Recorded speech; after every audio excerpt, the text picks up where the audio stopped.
Ora bem, este podcast fantástico, tem aqui dois amigos e camaradas brutais e grandes manos, pá.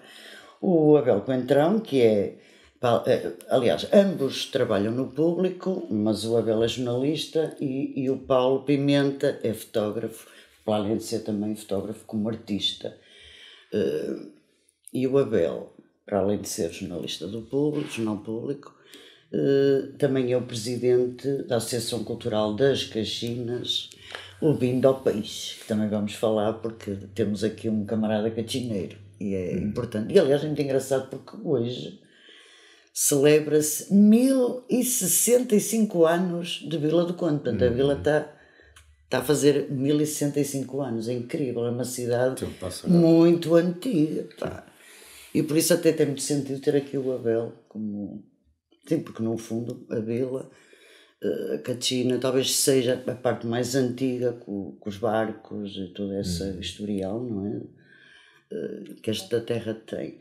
E por isso temos aqui assim uma dupla muito interessante que vai dar uma conversa boa de fixe e podemos falar de muita coisa, não é? Aliás, nós antes de começar este podcast, eu e o Abel estávamos aqui a falar de as Caxinas. As Caxinas, no fundo, que é, que é o teu lugar de eleição e onde tu vais beber todo o manancial que precisas para muita coisa. Para muita coisa. Sim, mesmo até para o público. Exatamente. Mas eu antes disso queria agradecer-te não apenas por estar aqui, porque é sempre interessante, eu gosto muito de conversas vadias.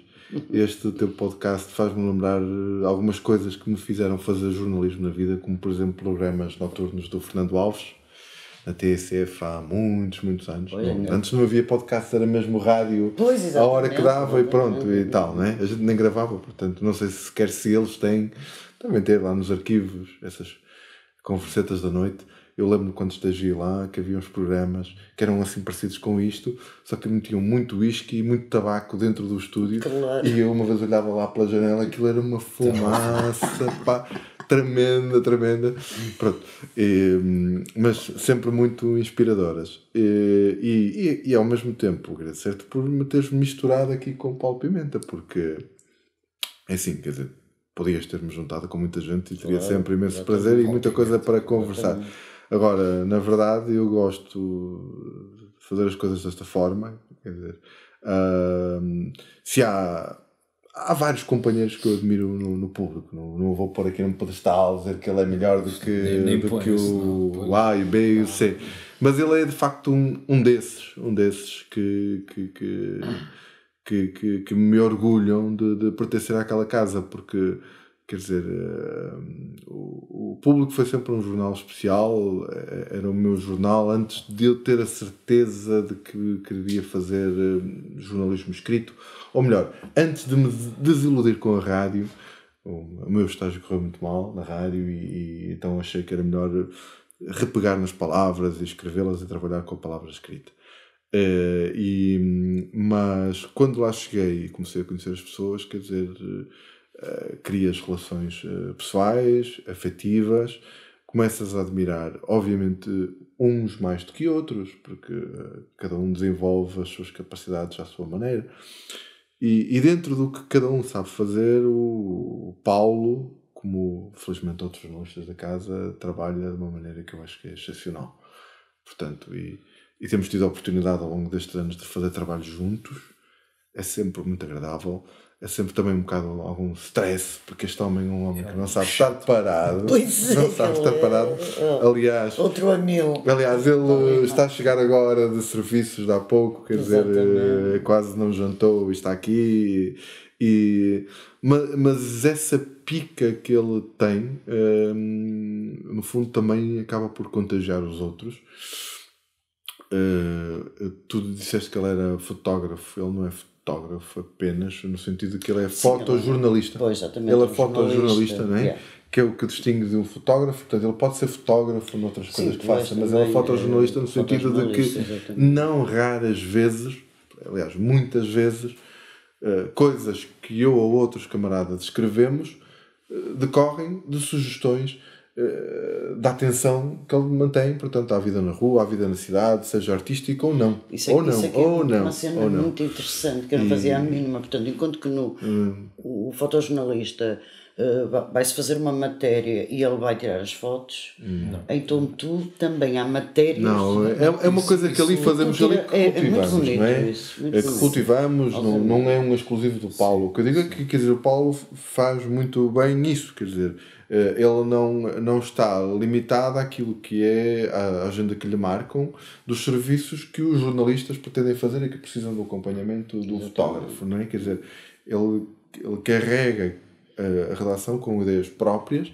que normalmente são muito estimulantes porque um jornal, para além do ram-ram da agenda diária que nos é imposta de fora, imposta no sentido de que, sei lá, por exemplo, no plano político tens uma marcação, os ministros andam por aqui, não sei quem, e nós temos que andar, quer gostemos muito ou não, temos que acompanhar, né? Porque são as pessoas que nos governam, que decidem por nós, que tomam decisões certas ou erradas. Mas depois há um montão de coisas a acontecer no mundo, não é? À nossa volta, às quais é preciso dar atenção, mesmo quando às vezes não tens muito tempo para dar atenção. E é nisso que o Paulo é bom. É tipo, nos intervalos das coisas, reparar numa coisa e ver a nossa vida e dizer, está a acontecer ali uma cena, vem lá, por favor, e tal, não queres vir, escreves tu. E depois ele também é outra coisa. É da mesma forma que eu sei a quem é que poderia convidar para determinado tipo de trabalho fotográfico. Não é que eles sejam mais fracos do que outros na qualidade de trabalho. Sei que têm mais apetência, mais gosto, não é? O Paulo é o tipo que faz os concertos todos. Pois há camaradas que quase não vão, porque já sabem que provavelmente ele domina essa matéria. Pronto, e há outros que fazem outras coisas, não é? Quer dizer, assim como, sei lá, o nosso Adriano Miranda, o homem das minas. E há uns tempos o Paulo, tínhamos um trabalho de minas para fazer, ele assim, mas não queres esperar pelo Adriano, que estava doente em casa e tal, não sei o que, assim, Paulo, não dá para esperar, e lá fomos nós. Mas o Paulo correu bem. Mas lá está, era aquela coisa que o Paulo sabia, ele gosta mais de fazer aquilo, se ele quiser faz, não é? A questão é que ele também faz a mesma coisa com os jornalistas, ele detecta as diferentes sensibilidades da malta para os temas A ou B, não é? Quer dizer, e vai e pesca a linha, vamos entrar na pesca, e vai pescando a linha e tal, o peixe certo para o acompanhar nos trabalhos. E pronto, essas complicidades, que são complicidades de uma manhã, de uma tarde, de um dia inteiro, às vezes, ou mais que um dia, há trabalhos que demoram vários dias, coisas longas. Semanas imensos. Tornam-nos, digamos assim, também, aproximam-nos, e no fundo geram esta admiração que eu tenho por ele e, como digo, também por outros companheiros. Diria o mesmo de outra forma, se calhar por outros motivos, de outras pessoas que lá trabalham. Além de tu admirares, o Paulo Pimenta é admirado por muita gente. Sim, tu tens, a sério, porque... Tem uma legião de fãs, sim. Exatamente. Não, está no sentido profissional. Ele é grande artista, no sentido que o fotógrafo também é um artista. Agora, ele vai ter que fazer ele vem das artes, não é? Tu andaste na ISAP, não é? Tu vens das artes, ele tem um olhar fundamental. E lembro-me de uma coisa, agora pegando nas tuas palavras e falando com o Paulo, Paulo, eu lembro-me de ti, fins de 90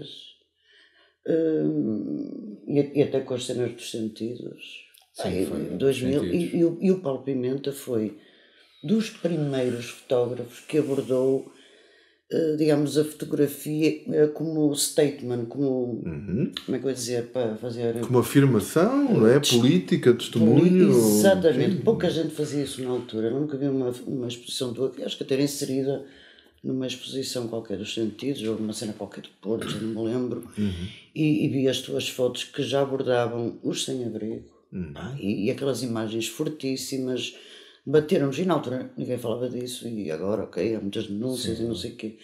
E o Paulo foi o primeiro fotógrafo que eu conheci, assim, com um trabalho artístico, a fazer essa denúncia, e eu e muita gente o admiramos também por isso. E tu estás há muito aninho no público, não é? Antes de mais, também muito obrigado por dares esta oportunidade e estar aqui convosco. E pronto, isto para mim é mais difícil de estar deste lado, que eu estou sempre habituado a estar do outro lado. Estou ali a olhar para o meu saco, a câmera está ali, estou quase a ir buscá-la. Pronto. Era giro. É um podcast diferente. Fazes tu depois tiras uma foto à mão. Mas quero-te agradecer por este momento. E pronto, porque é sempre, como eu estou aqui a dizer, é sempre mais difícil para mim é estar deste lado. O meu lado é do outro lado, do lado da câmara, porque é isso que eu faço. Eu respiro a fotografia, gosto da fotografia, tenho o privilégio de estar como há bocado estava a dizer o Abel, tenho o privilégio de estar no sítio que de facto gosto muito e que melhor trata, apesar de trata muito bem, que é no Jornal Público. Sou um privilegiado ainda nos tempos que correm estar num sítio que de facto me dá a oportunidade de trabalhar, ter gozo, ter a consciência do sítio onde estou, que é um sítio mesmo muito, muito interessante e muito desafiante e exigente, não é? É um jornal público e tenho também a possibilidade de estar com grandes profissionais e esse é o desafio, é estar todos os dias, saber que mesmo às vezes eu sendo chato e bastante chato muitas vezes e por exemplo com o Abel às vezes sou mesmo chato, não é? Tenho esse privilégio e essa possibilidade de estar num sítio fantástico que é como o Jornal Público. De resto, é isto que eu faço, é para além do estar constantemente, e há bocado o Abel estava a falar que também estou sempre não, isto faz parte, tem que fazer parte, é a base do jornalismo, não é do fotojornalismo. Sim, do jornalismo, exatamente, tu és um jornalista da imagem. Ele escreve com a câmera. Jornalista da palavra. Ele escreve com a câmera. E acho que é isso mesmo, nós temos de estar sempre atentos, temos de estar sempre disponíveis, temos de estar sempre a pensar que é esse o nosso trabalho, a nossa obrigação e acima de tudo também temos a obrigação, não é a obrigação, mas temos esta coisa de temos também que estar a trabalhar para o leitor. O leitor também temos de ter esse respeito. Então se o leitor está sempre atento ao nosso trabalho, se aposta no nosso jornal, se aposta no nosso trabalho, portanto nós temos essa obrigação também de estar sempre atentos para ele e para o jornal e para nós todos, não é? E isto faz parte do meu dia-a-dia. Sinto-me um privilegiado, como é óbvio, acordar todos os dias e ir para um sítio que gosto, onde gosto de trabalhar, onde gosto de estar com pessoas que me dizem muito e claro, e depois também sou bastante chato porque muitas vezes não tenho também, às vezes não tenho pessoas disponíveis. Porque a cabeça dele funciona mais rápido que a organização. O que é capacidade da organização? Pronto. Porque a nossa organização, que isto é público, não estamos aqui, perdeu muita gente boa ao longo dos últimos anos, em todas as áreas, mas e portanto, quer dizer, digamos que o que tem o Paulo de diferente é que não se adaptou a isso, no sentido de que não diminuiu o número de propostas que faz em função de tipo, olha, agora somos menos, vou parar, não. Quer dizer, a cabeça dele, os olhos dele continuam a ver as mesmas histórias, isto é, porque quer dizer, isto querendo, nós dando quase um chute numa pedra na rua, salta-nos uma história, não é? Quer dizer, o que ele encontra menos é às vezes a capacidade de resposta do outro lado, porque de facto somos menos, não é? Quer dizer, somos menos e depois também mudou muita coisa, não é? Sim, mudou o tempo e agora tudo muito da rapidez do clique, do online. Sim. Às vezes é preciso saber dar uma resposta imediata,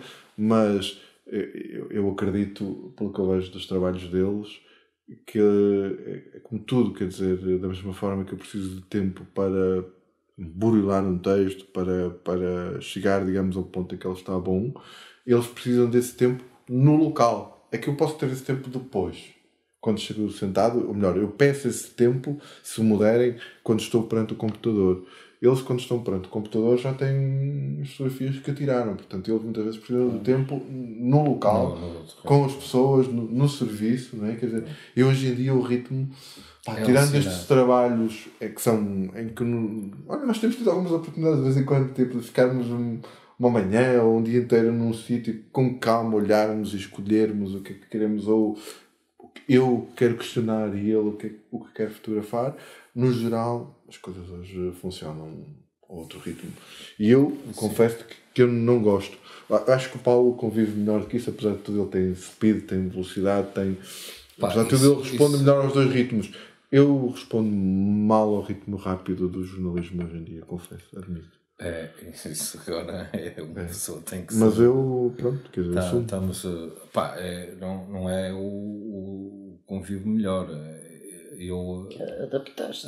Tenho que adaptar-me e não é só o adaptar, também é continuar com o meu grau de exigência para não a minha necessidade agora ainda mais com esta coisa toda do tempo e da net e de trabalhares ao minuto, ainda me obriga mais a estar fora do jornal, portanto vejo-me menos tempo no jornal e estar sempre à procura ainda de mais coisas. Eu lembro que aos tempos devia-lhe um dinheiro de um livro, fiquei um mês à espera de o ver para pagar. Mas isso é bom sinal, porque é sinal que eu estou fora. Ele não estava de férias, estava a trabalhar e estou a fotografar. Andávamos desencontrados e eu nunca mais o vi, assim, nunca mais lhe pago o livro. Pois, por acaso o livro foi completamente, para a malta saber, foi dificílimo ajustar estes dois para estarem aqui. É verdade. Porque um podia, outro não podia, porque quando.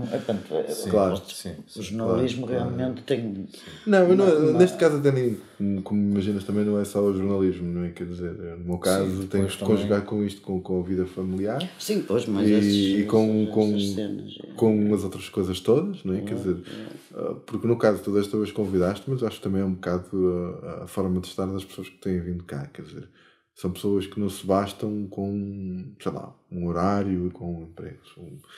Metem-se em muitas coisas. E muitas aventuras, exatamente. E nesse aspecto eu sinto um bocado um paralelo com o Paulo, mas de forma muito diferente. O Paulo faz, trabalhando e não só, uma coisa que eu já fiz muito e até por um lado gostaria de fazer, mas não sinto muitos problemas por já não conseguir, que é, ele consome imensa cultura. E muito boa cultura. E outra das cenas que vou, eu vejo o Paulo. Nem que seja. Eu vou a um concerto, eu vejo o Paulo, eu vou a uma exposição, eu vejo o Paulo. Claro, ainda que ele esteja muito preso aos olhos, não é? Da cena de jornalista, tu és um menino que vais estar no meio da cultura sempre. E por isso tens esse hábito. É uma área que eu gosto e procuro e que me diz muito, não é? As artes de palco. E que de facto ao longo destes anos todos também fui acompanhando desde o teatro, várias companhias, até companhias teatro, cuja vida tu acompanhaste totalmente. Sim, teatro tenho. Tu deves ter uma história incrível. Tu deves ter, sei lá, em foto. Quando as boas raparigas quiserem fazer uma celebração de aniversário, quando quiseram, quando quiseram fazer. Ele deve ter um espólio de imagens de quase tudo o que é teatro. Sim. Portanto, um dia quando se for fazer a história disto, que é outro papel do jornalismo, que hoje se calhar as pessoas estão menos atentas a ele, porque hoje em dia todo mundo escreve e publica na net, não é? Quer dizer, antigamente, antes de haver isso, o jornalismo era também aquela atividade que te permitia acumular, digamos, conhecimento escrito e imagem do passar do tempo, não é? E tu podias ir fazer história e ir buscando nos arquivos velhos dos jornais como é que era o Porto há 30 ou 40 ou 50 anos, não sei o quê. Hoje em dia, se calhar, esse papel é menos relevante no sentido que tens muita gente a publicar coisas boas, coisas más, mas tens muita gente a publicar uma enxurrada de coisas, não é? Agora, quando procurares uma, digamos, por exemplo, uma história visual com qualidade do que é as práticas artísticas no Porto nestes anos. E arredores. Não é só no Porto. Que às vezes o pessoal pensa mas está bem, mas no sim, Porto. se pensarmos, por exemplo, no Porto, onde estás mais próximo e onde vais lá de cima, não é? Quer dizer, quando quisermos fazer essa história, pelo menos no período em que ele trabalhou, estamos garantidos. Não é? Isso é muito bom. É que o jornalismo já abandonou um bocado essa tarefa, quer dizer, noutros jornais, essa tarefa que eu acho que era muito nobre de acompanharmos as coisas também pelo facto de um dia nós sermos, digamos, a fonte histórica daquilo. Mas eu também tenho isso por um lado, porque foi uma área que comecei mesmo quando andava a estudar na ISAP, que foi com o António Alves, não é? O meu professor Tony, que me meteu esse bichinho do teatro, não é? E do teatro, e depois a partir daí também a cena mais do teatro, música, dança, performance, depois aí foi um apanhado. Tipo movimento em palco. Pronto. E de facto, nestes anos todos que passaram, pronto, tenho a sorte de também ter tido a possibilidade de acompanhar alguns grupos de teatro que alguns já não fazem parte da cidade e que também tive a possibilidade e que ainda agora de vez em quando vou fazendo trabalhos com esses grupos de coisas que têm a ver com a peça, mas que também uma pessoa, eu desenvolvi uma parte à parte das peças de teatro, ou seja, eu desenvolvia com os grupos de teatro também a parte mais de autor também, criava também a minha história em relação ao texto, não é? Em relação ao texto que ia ser encenado. Sim. E tirava de facto os atores de palco e criava a minha história, e isso era um grande desafio e que tive essa possibilidade também ao longo destes anos todos ter feito e desenvolvido esse projeto. Agora o resto em termos das outras áreas, pronto, é uma coisa que vou fazendo, não é? Porque também estou num sítio do Jornal Público que faz grande cobertura à cultura, não é? E tem uma grande área. Essa é sorte. A sorte de jornais que cobrem isto da cultura e o resto, enfim. A sorte e depois também, pronto, agora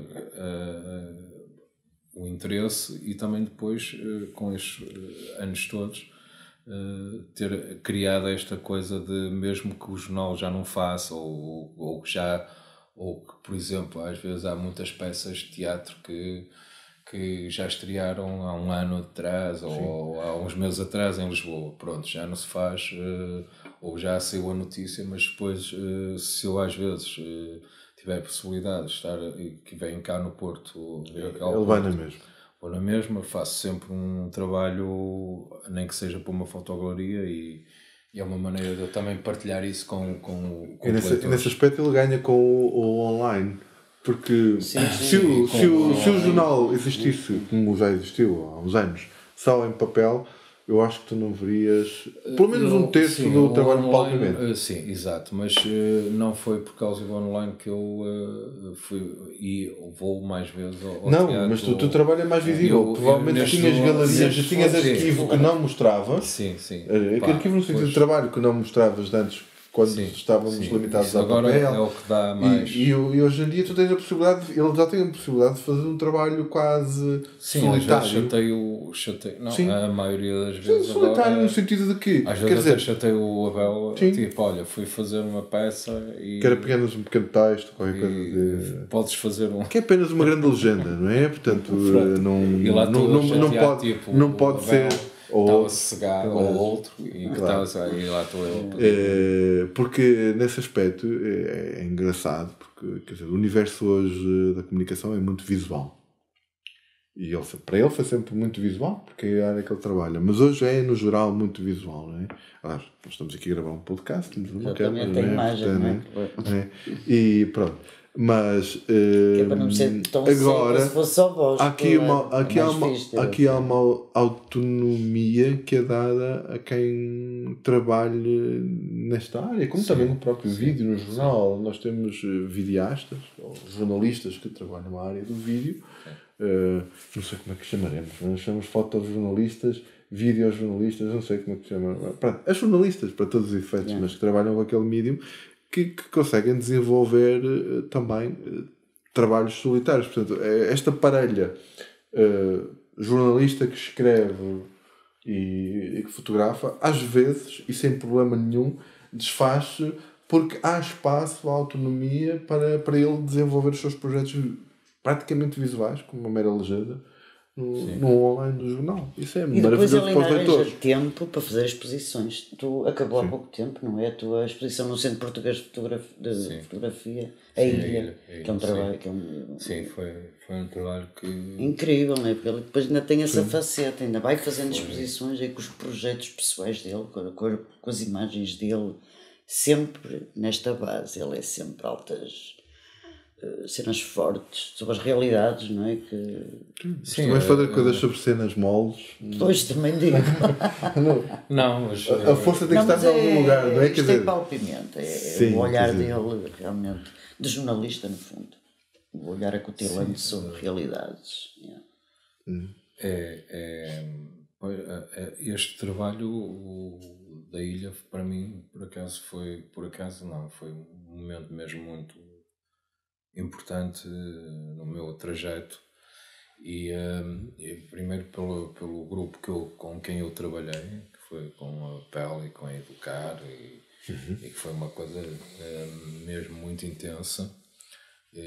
Trabalhei com pessoas fantásticas mesmo durante o processo todo do projeto e pronto, e temos ali um documento de memória futura, não é? Das ilhas, do retrato das ilhas, do retrato que está a desaparecer da cidade de Porto e de outras cidades, e com esta coisa toda da especulação imobiliária e deste poder todo que é. Depois começa a acontecer uma coisa que é começar-se a esquecer das pessoas e tentar que as pessoas desapareçam e sejam chutadas para baixo de um tapete e que se começa a esquecer a história, não é? E isto de facto foi mesmo muito importante e foi muito intenso, e vou continuar a trabalhar nas ilhas, porque é uma coisa que mais uns anos se calhar desaparece pelo lado depois de transformarem aquilo numa coisa qualquer, com um alojamento local. Não vais defender as ilhas, não vou defender, exatamente, em condições muito más. Agora, tirarem-nos de lá, deviam pô-las num sítio melhor, mas não é neste caso o próprio município tem um projeto piloto numa ilha que é em relação às ilhas que eu estive a fazer, há de facto situações complicadas, mas também há as outras situações normais em que as pessoas adaptaram-se ao sítio, estão bem. Sim, claro, então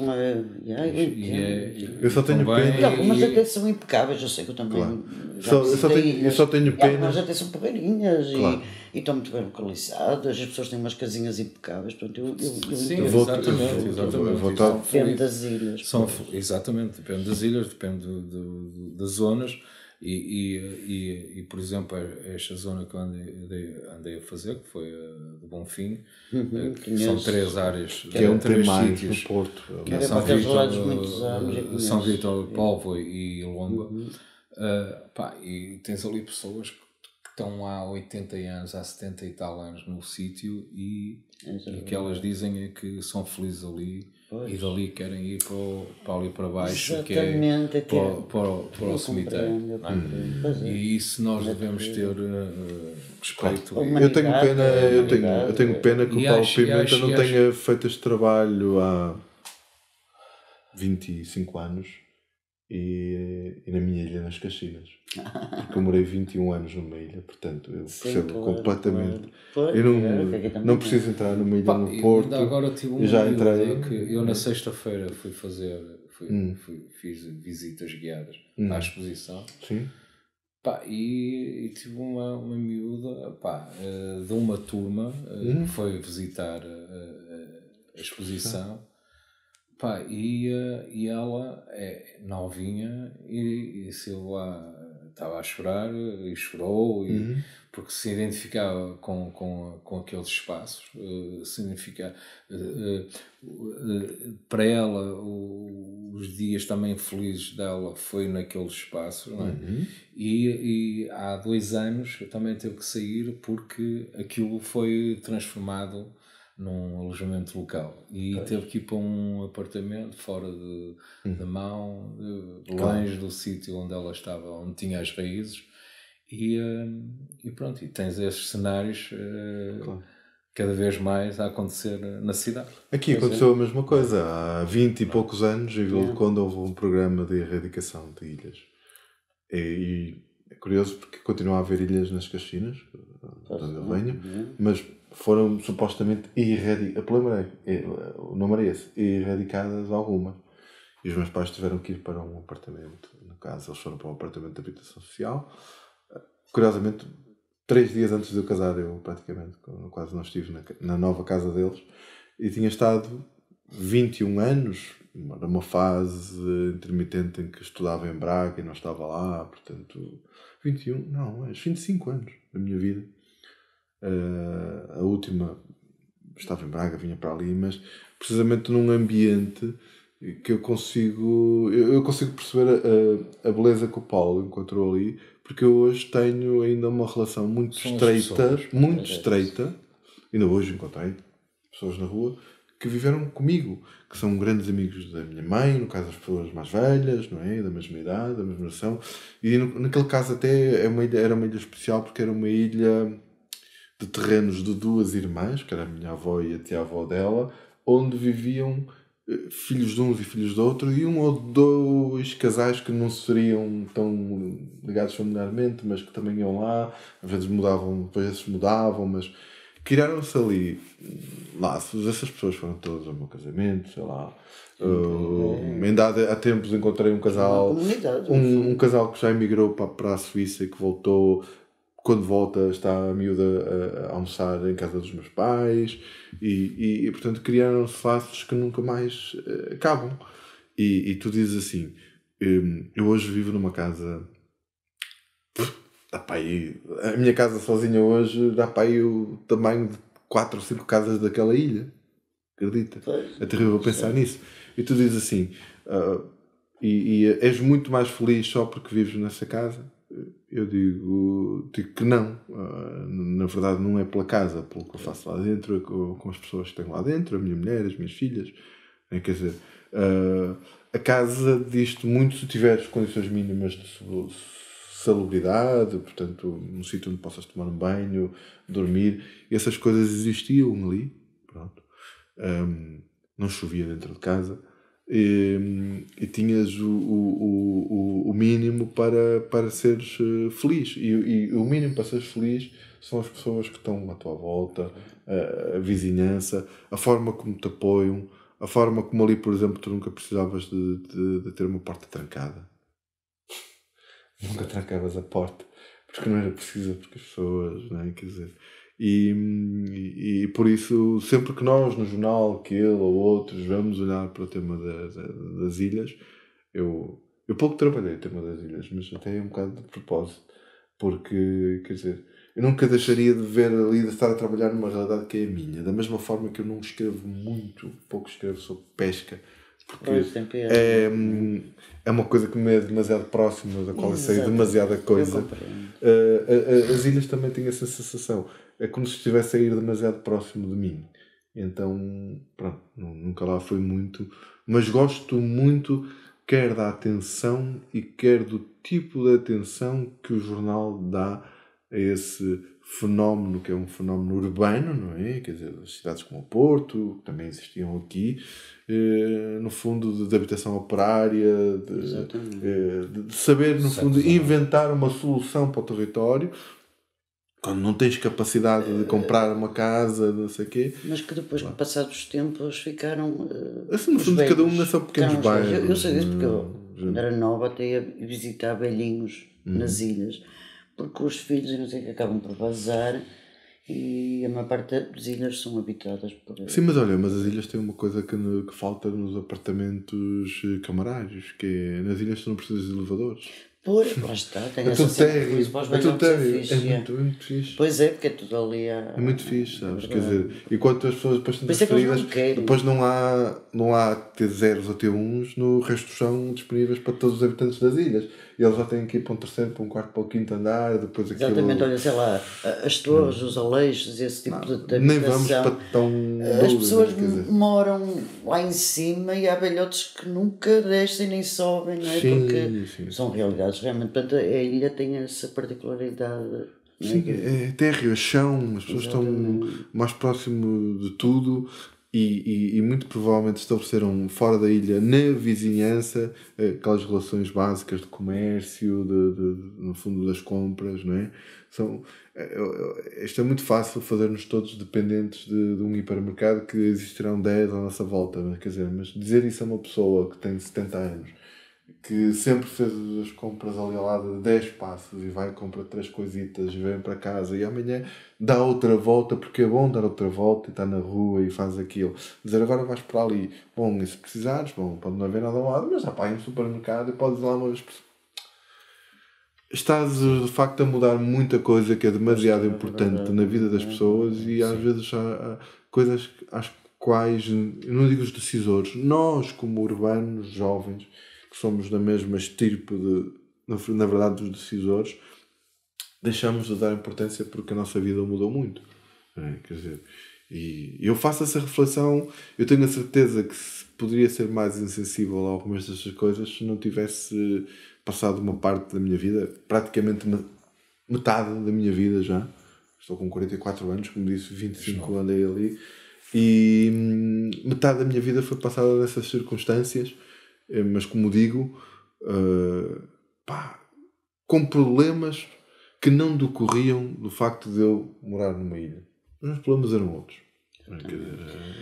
Abel, e as caxinas? Falamos agora da tua... Tu fazes por amor, vindo ao peixe, a associação, que é que vocês têm andado a fazer? Eu aí acrescentava a palavra amor, a palavra... militância. Tu estavas a falar do Paulo e uma certa militância ativa, não sei o quê.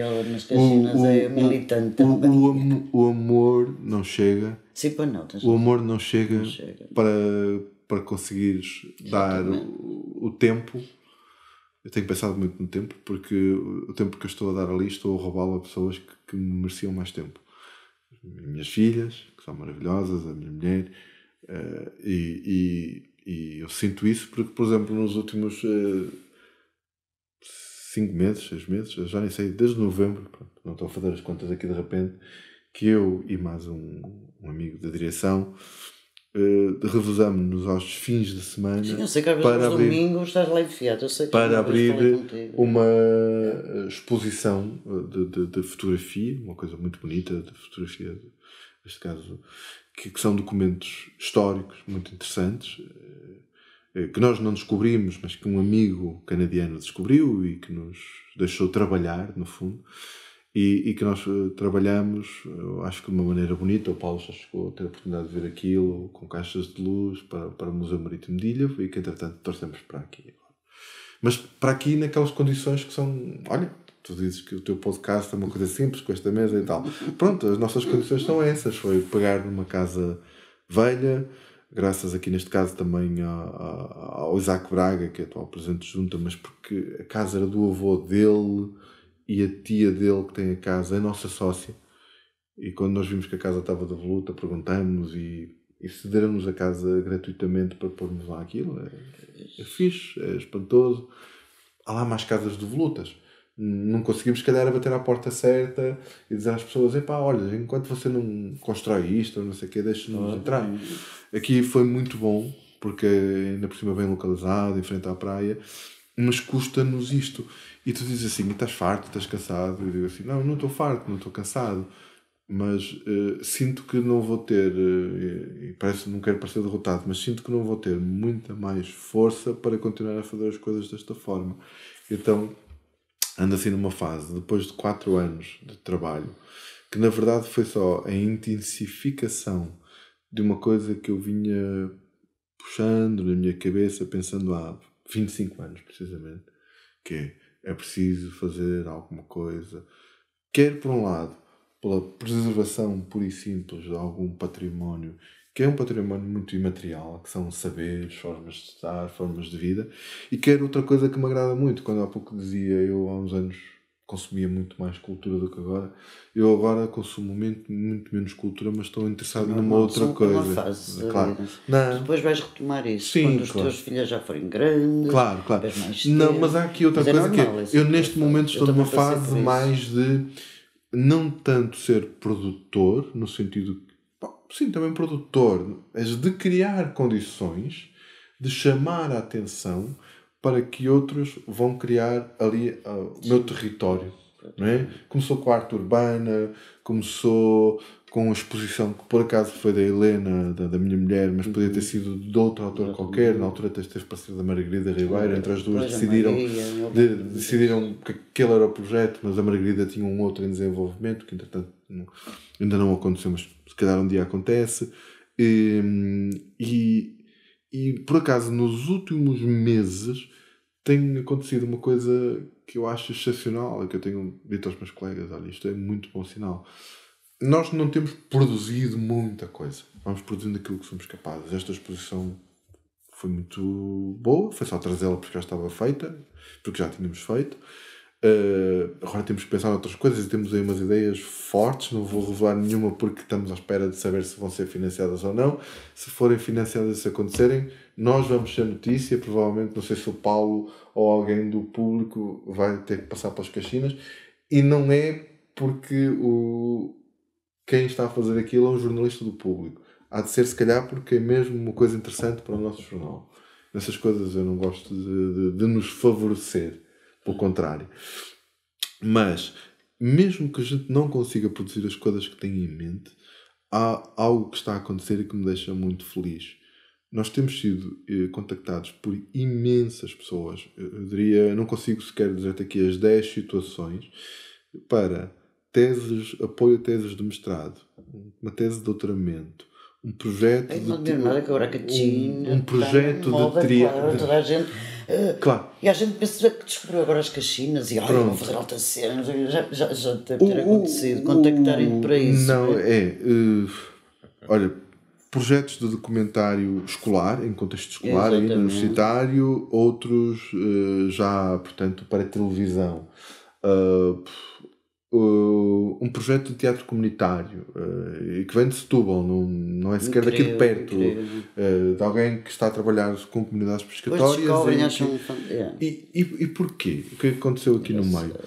As pessoas de repente descobrem isto e nós nem sequer temos uma boa página de internet, temos uma mísera página de Facebook, mas é muito ativa, vamos lá muita coisa e tal, e não sei o quê. E o Facebook, apesar de todos os defeitos, vai resultando alguma coisa. Exatamente. E as pessoas vão lá bater, vão espreitar, começam a ver o feed e o que há ali por baixo, está lá o contacto de lado e ligam: é da Vinda ao Peixe, tal, quem fala?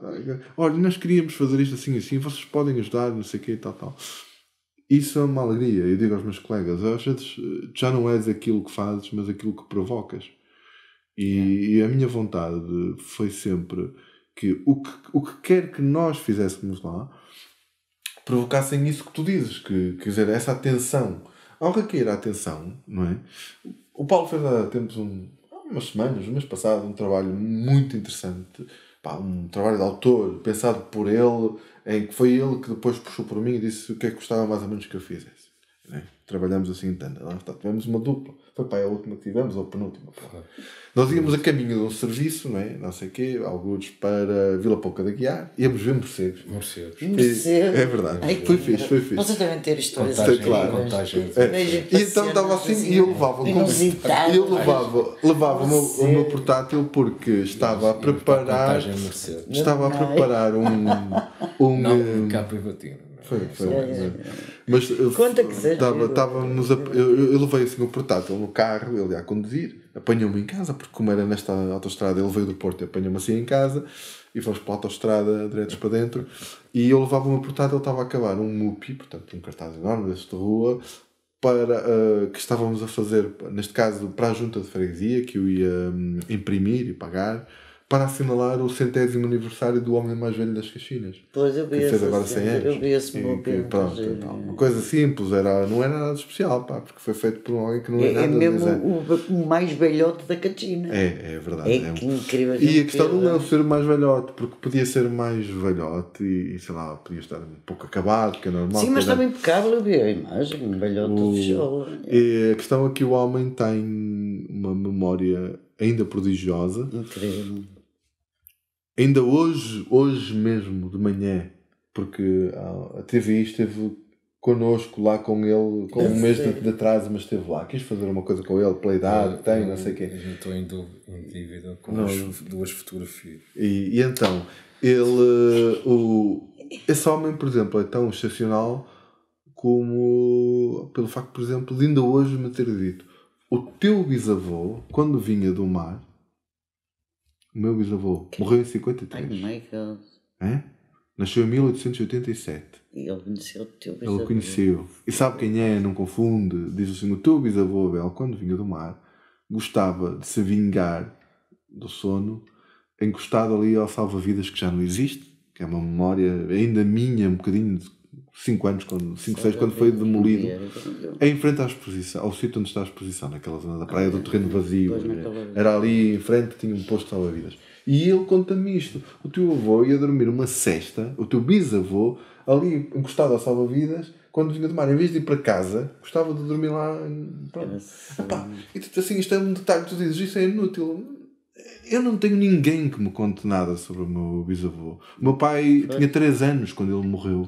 Percebes? As outras pessoas que andam por aí ouviram falar dele, se calhar, mas ninguém tem assim grandes experiências de vida vivida com ele. E quando digo isto de mim, poderia dizer o mesmo de qualquer família mais ou menos conhecida nas Caxinas, porque esse homem conviveu com todos eles.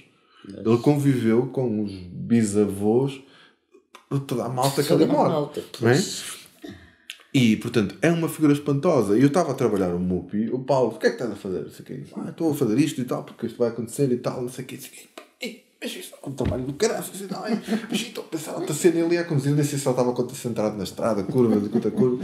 Não sei o quê, pensar uma cena de autor e tal, com umas cenas assim e tal. E conta-me coisas da vida dele, que é para ele alimentar a imaginação e não sei o quê e tal.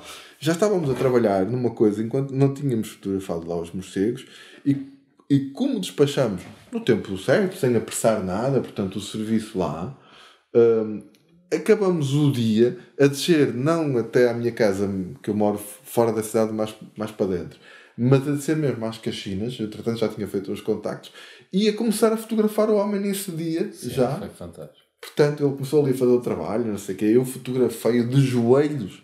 Tenho uma fotografia aqui no telemóvel, não mostro aqui, mas que eu gosto muito de... eu tenho uma brincadeira, eu também gosto muito de fotografia. Sou uma azelha, mas gosto imenso de fotografia, se calhar também por conviver com esta malta. Exatamente. E também porque tenho em casa uma pessoa que trabalha na área e bem, não sei o quê, e pronto, adoro. E então gosto de fotografar os meus colegas a fotografar. Eu tenho muitas fotografias de fotógrafos fotografando. E fotografei o Paulo de joelhos perante aquele monumento vivo. Fazer um grande retrato. Eu sei qual é o resultado dessa fase dos joelhos, que é um belíssimo retrato do homem, com uma áurea, uma luz entrada pela porta dele e não sei o quê.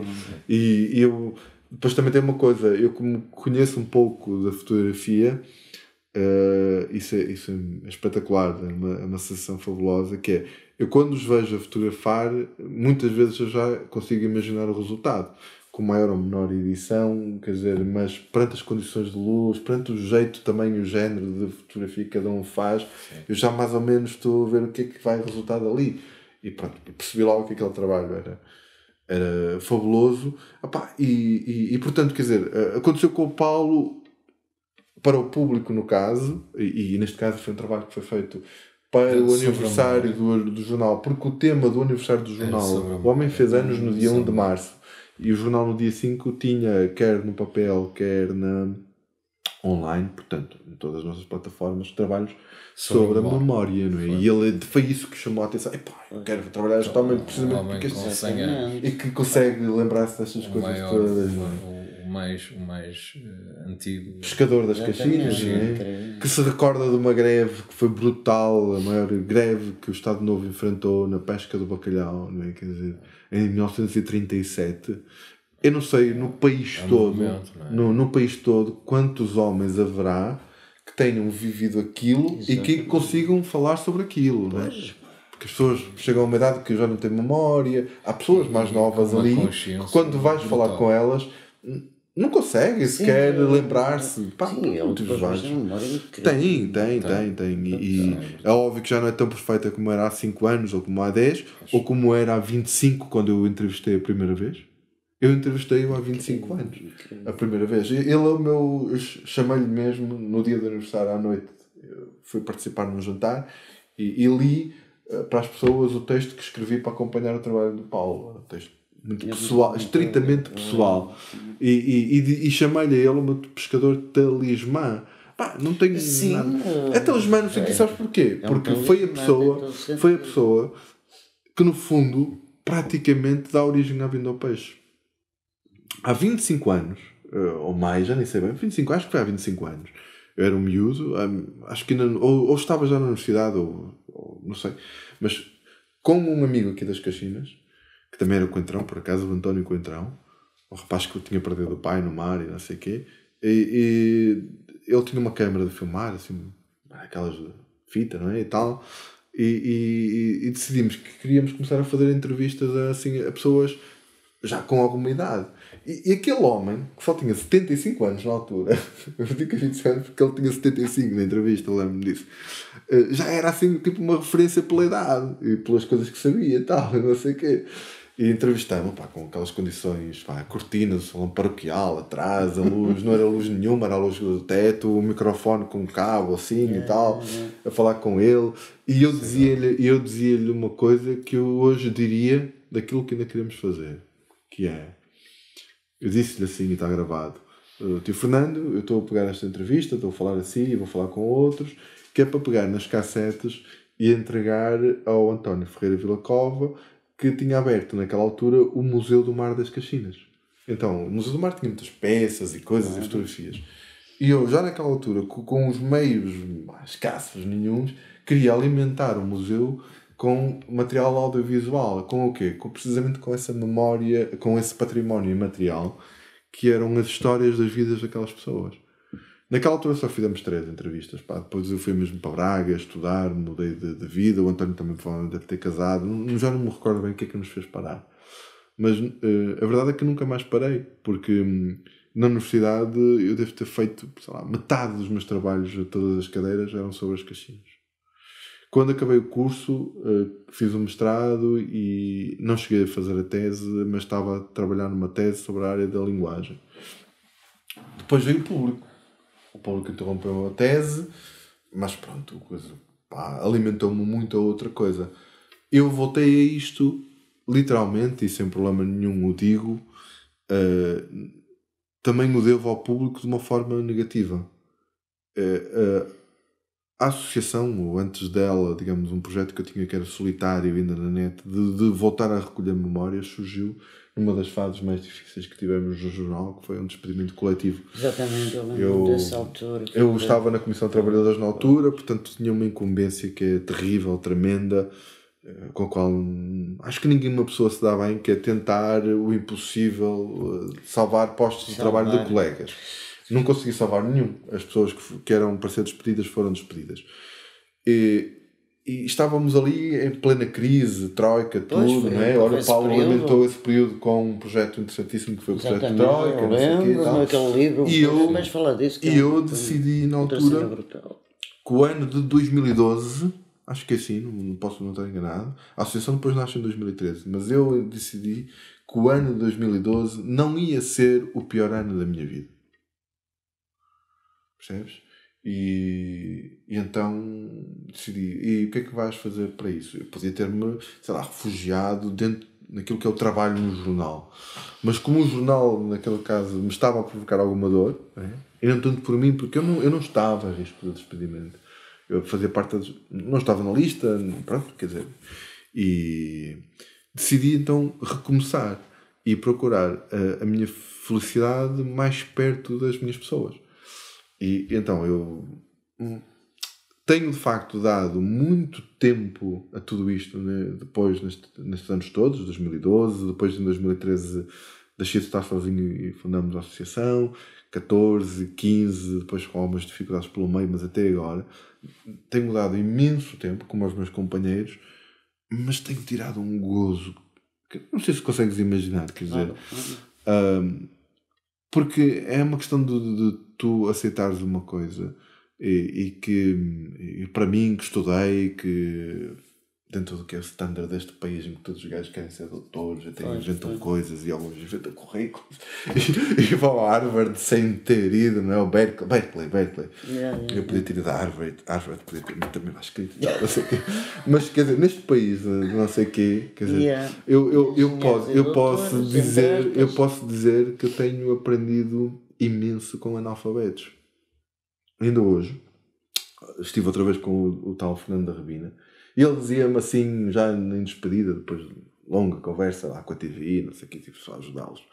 E ele, este jogador, que é assim que ele fala para nós, este jogador aprendeu muito com este analfabeto, apontando pelo próprio, né? Com este analfabeto. E disse, sim, aprendi muito e espero continuar a aprender.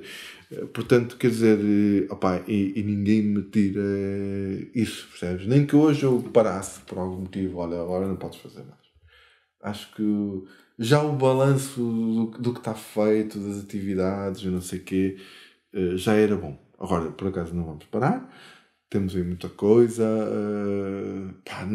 Não te posso explicar no sentido que eu não quero criar falsas expectativas, porque tudo isto depende... Não se pode trabalhar sem dinheiro, tu sabes disso. Quer dizer, todos sabemos disso, né? Precisamos de salários e a minha luta, a minha militância continua para que um dia deixe de ser necessário procurar casas de volutas para fazer coisas nas Caxinas. Que um dia se encontre um espaço maior ou menor, a ambição não depende só de mim, onde as pessoas se possam encontrar, onde os artistas de fora possam ir criar, não é? Quer dizer, e também, de repente, alimentar, porque isso é muito importante. Quando digo os artistas de fora, e de fora pode ser aqui do resto da cidade, ou do Porto, ou de onde for, é alimentar nas novas gerações, nos miúdos que têm como exemplo os pais ou as mães que apenas foram pescadores, isto apenas sem qualquer conotação negativa, não é?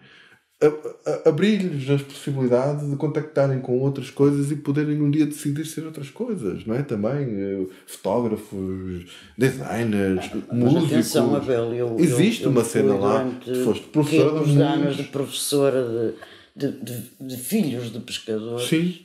E filhas de pescadores. E olha que nenhum, e tive centenas, nenhum queria ir para a pesca. Todos eles, meu pai, mas eu não quero, todos, porque eles viram a dureza dos pais e o sofrimento das mães e aquela angústia sempre patente.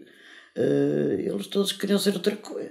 Portanto, eu acho que é o contrário. Eu acho que mas é encontrar quem queira ser pescador é que é. Mas é verdade. A questão aqui assim é: depende. O problema às vezes não depende da tua vontade. Há momentos na vida em que não és tu que decides, não é? E vivemos esses tempos. Não é? Quer dizer, tiveram que ir. Não é? Exatamente. Eu tenho a idade que vos disse, né? 44 anos. E 80% dos meus amigos do até um ciclo preparatório, ou mesmo depois alguns que ainda foram ao 7º e 8º ano, foram para o mar. Não é? Quer dizer, tive meia dúzia deles que foram fazer outras coisas, não é? Quer dizer, não... agora, o que eu digo é que assim, aquele é um território dentro de uma cidade que é Vila do Conde, que tem alguma dinâmica cultural, tem até gente que faz podcasts, artistas e não sei o que, caramas, onde, digamos, não foi construída, não foram dadas as condições para o aparecimento de uma cena cultural, não é? Yeah. Pronto. E eu acho que é preciso, não é? Quer dizer, eu há 30 anos, não, mas 25, 26, 27 anos, antes de fazer as entrevistas, tentei fazer música, foi um fiasco. Pronto, mas adorei, foi um período fabuloso, não sei o quê.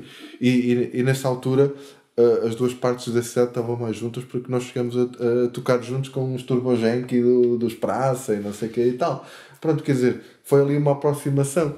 De resto, do facto são espaços que são muito dentro da mesma cidade, são muito distintos por causa dos modos de vida, dos estilos de vida. E não tu é? nunca sentiste aquilo que muita malta fala, que os vileiros tinham medo dos catineiros e havia assim aquela cena de... Não sei se... Olha, já houve a fase do medo. Já houve a fase do medo. Eu ainda sou... Eu sou da fase... Eu sou da fase do medo. Não é? Agora não é questão de medo, é questão de não haver mistura, percebes? Já ultrapassamos a fase do medo, portanto, agora as pessoas não têm medo dos rapazes que são sorretos, que andam em seitinhas e que partem tudo. Um mito. Pronto. Mas tem, apesar de tudo, ficou ali uma fronteira simbólica, sabes? Que é que é também outra das coisas, que é outra das coisas que eu queria ajudar a destruir, a derrubar, que é a fronteira simbólica. Percebes? Quer dizer, fazendo circular cultura e volto a repetir, estou aqui a fazer suspense, se um dos projetos que a gente tem aqui se acontecer, eu cheiro-me que tu vais estar envolvido, mas não revelo mais nada, vamos diluir essa fronteira e há mais, quer dizer, muitas das coisas que nós queremos fazer têm essa intenção de primeiro fazer ver às pessoas uma coisa que é essencial. A vossa vida não é só uma vida, não é só um trabalho duro, não é só uma cena em que morrem algumas pessoas e outras ficam velhas mais novas, não é? Como o meu pai, que tem 67 anos e que tem uma cara mais velha que a do tio Fernando de Rabina, que tem 100, não é? Porque trabalhou muitos anos num porão, na pesca do bacalhau, e depois mais tarde foi sempre um aumento dos porões, do gelo e isso, gelo por baixo, calor em cima, a pele, não sei o quê, e o tabaco também, pronto, mas tudo bem, é muita coisa. Mas, quer dizer, olhas para aquilo e dizes assim, a vossa vida não é só isto. A vossa vida tem um valor cultural. A vossa vida pode, de formas diferentes, inspirar artistas. E, no fundo, é trazer para ali... É algo positivo. Mesmo quando faças uma cena artisticamente triste, é positivo no sentido que é inspirador. Aquele artista quis produzir aquilo naquele momento, então tu ajudaste alguém a criar alguma coisa. Que não é um cabaz de peixe, é uma peça de teatro, é uma peça musical, se fosse um grupo coral, não é? Quer dizer, é um portfólio fotográfico, o que quiseres, o que a tua imaginação permitir. E pronto, eu nisso estou muito orgulhoso, enquanto o corpo aguentar, porque as pessoas, as que me conhecerem sabem e as que não me conhecerem não sabem, eu tenho uma deficiência física que me limita a alguma coisa, digamos, as minhas capacidades, sinto mais cansaço que outras pessoas, as minhas costas doem mais do que ao normal das pessoas, e eu queixo-me disso, mas tudo isso passa um bocado quando estás a fazer estas coisas. Exatamente. Vamos fazer um intervalozinho, ok? Sim. Ora bem, nós estivemos aqui num intervalo a falar de já tanta coisa, tu estavas a contar essa história incrível que eu acho que era bonito ficar o testemunho quem não souber, do teu avô conhecia o Bernardo Santareno e essas histórias. Não, isso foi. Estava a dizer-te que, por acaso, que uma das coisas que me deu mais gozo dos últimos tempos, e que lá está, já não é a tal cena das coisas que tu fazes, mas das coisas que provocas, foi ter provocado sem querer, mesmo sem querer, que um dos programas dos Serões Inquietos, era assim que se chama, um nome lindíssimo, Serões Inquietos, da TSF, que já acabou, infelizmente, mas que era um programa do nosso conterrâneo, do Pedro Pinheiro, com o Fernando Alves, Pedro Pinheiro, que é o irmão do Rui Pinheiro. Do Rui Pinheiro, sim. E que é subdiretor da TSF. E então o Pedro e o Fernando Alves, que é assim, basicamente o meu guru do jornalismo, da rádio, de tudo, porque é um poeta, basicamente. Eu gosto muito da poesia também. O jornalismo pode ter poesia e com ele tem. E então eles, em 2016, no final de 2016, ao terceiro programa que estavam a fazer, aquilo era mensal, decidiram que queriam fazer o programa de Natal.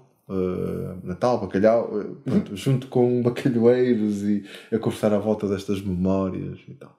E o Pedro, como me acompanhava através da internet, lá está, vindo ao peixe, Facebook, essas coisas funcionam e tal, lembrou-se, ligou-me um dia a dizer, olha, eu gostava de fazer o programa e tal. Eu fiquei embasbacado. Primeiro porque pude estar, é mesmo assim, eu digo isto com esta humildade, estar frente a frente, assim como estou aqui contigo, com a pessoa que me fez ser jornalista. Foi ele, foi o Fernando Alves. O Pedro também é bom jornalista, mas não teve essa influência em mim. É outra geração. É outra geração. E depois, juntar ali à volta da mesa as minhas pessoas. Estas pessoas que são, para quem não conhece, pessoas simples, mas que têm cenas na cabeça, histórias espantosas. Histórias tão espantosas como, por exemplo, essa que a população em geral não sabe, que é terem convivido com o maior dramaturgo português. O maior dramaturgo português do século XX, claro, o Gil Vicente mas do século XX, o Bernardo Santareno, logo no início da sua carreira como médico, ele era psiquiatra, mas foi durante 2 ou 3 anos à pesca do bacalhau. Já tinha escrito 2 peças, julgo. A primeira tinha sido problemática, tinha sido apresentada no Porto e saiu de cena muito rapidamente, que era A Promessa, que tinha a ver já com a pesca, uma comunidade pescatória e uma história que põe em causa valores da igreja e não sei o quê, e a igreja na altura não gostou muito daquilo e aquilo saiu de cena rapidamente, estava a ser um sucesso. Eu não sei por que raio, mas eu até desconfio que porque tinha vontade de fazer o que fez a seguir, que é escrever uma peça de teatro sobre o universo da pesca do bacalhau, ele foi para lá para ver, experimentar, estar perto das pessoas. E aquilo foi super, super importante para o conhecimento que nós hoje temos da pesca, basicamente por um motivo. O Bernardo Santareno era uma pessoa extremamente humana. E como médico também tinha que estar próximo das pessoas. E então, do pouco, porque é pouco, infelizmente, o que foi escrito sobre esses 40 anos de Estado Novo, em que o Estado Novo, o salazarismo, apostou forte na pesca do bacalhau, com 21.000 portugueses a andar naquilo ao longo desses 40 anos. 2.500 entre a Póvoa e Vila do Conde. Mais de 1.000 nas Caxinas. Okay? O Bernardo Santareno é, do pouco que se escreveu, aquele que mais se aproximou da vida das pessoas, da vida dos pescadores. As outras obras que há são interessantes, mas são assim um bocado escritas a partir da ponte dos oficiais. Os homens são peças na máquina, quase, não é? Quer dizer, da engrenagem. Enquanto com ele, não. O que ele escreveu 2 coisas a partir dessa experiência, que é um livro de crónicas, pequenos textos, uma página, meia página, com apontamentos, coisas que ele viu, experiência dele até como médico, de pessoas que ele curou, de pessoas, e outras coisas que lhes foram contadas pelos pescadores. Ora bem, ele na segunda viagem conviveu, ele trabalhou no navio Senhora do Mar, que era um navio que tinha 30 e tal caixineiros, em 80 homens talvez, não sei, pescadores 80, 30 e tal caixineiros, e um deles era o meu avô Abel. Eu sou Abel, filho de um Abel, filho de outro Abel e filho de outro Abel. E o meu avô Abel estava no Senhora do Mar, nesse ano, já estava lá há alguns anos, E tinha para aí 13 ou 14 familiares. Tinha um irmão, tinha 3 ou 4, um cunhado, tinha irmãos desse cunhado, tinha sobrinhos. E então, algumas das crónicas que ali estão tomam, no fundo, as experiências dessas pessoas. E há uma história, que é uma história muito interessante e muito curiosa, que é ali contada numa crónica chamada O Pecado do Artur Braga.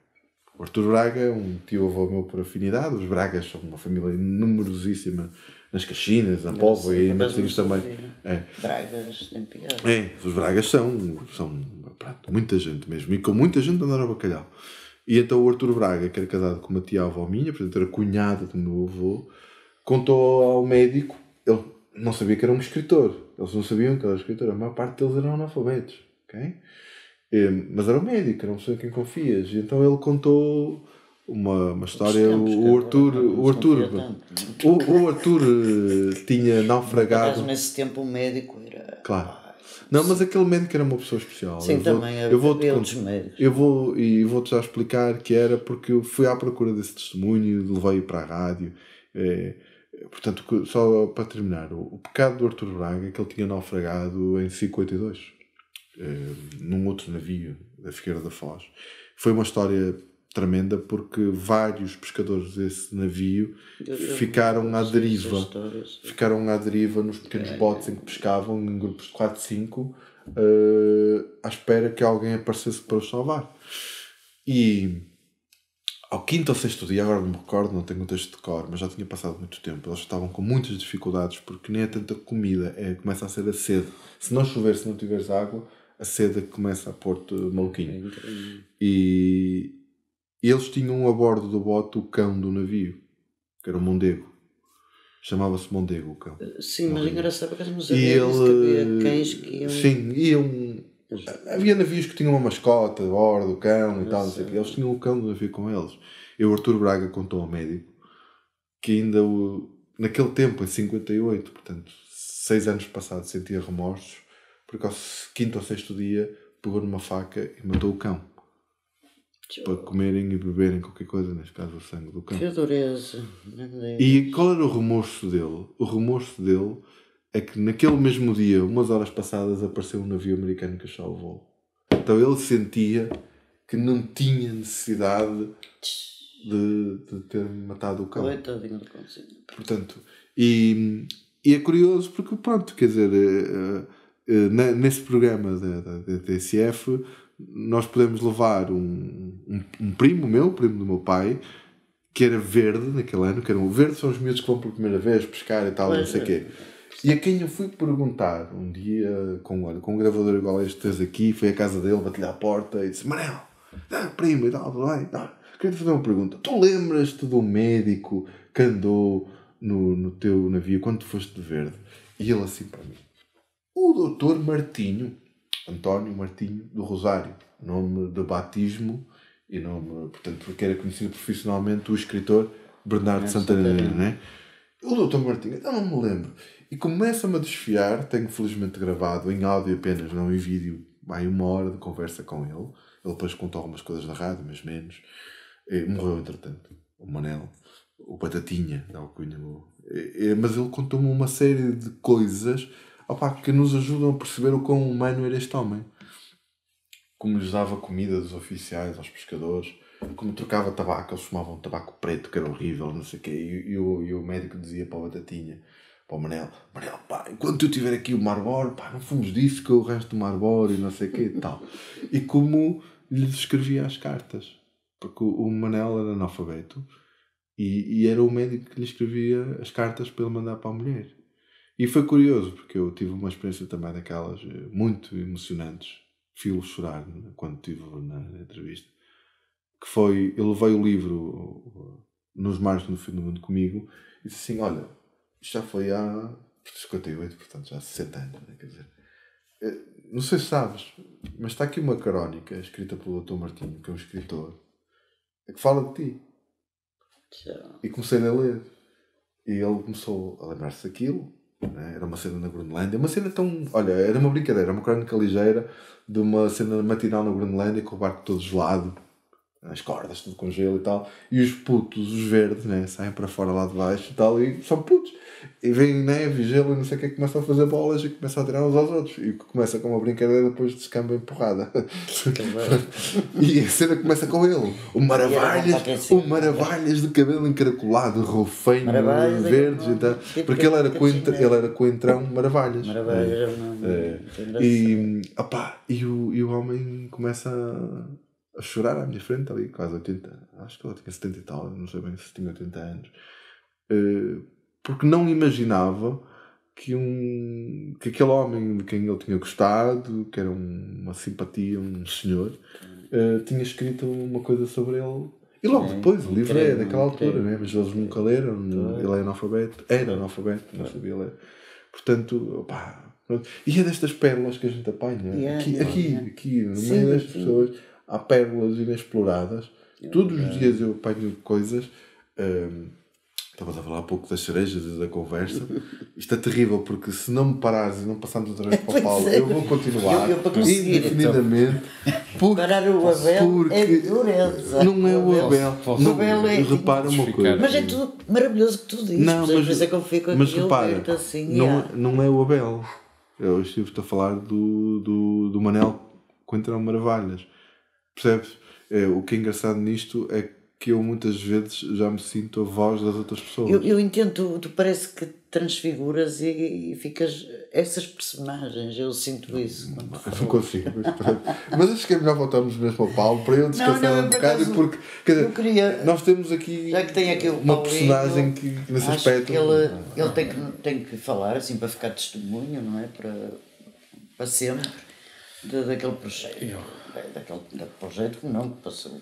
Foi feito na prática, por isso passou de projeto para concretizaste uma cena brutal, que foi o período da Troika, que ele teve ali testemunhos com fotografias e esse livro.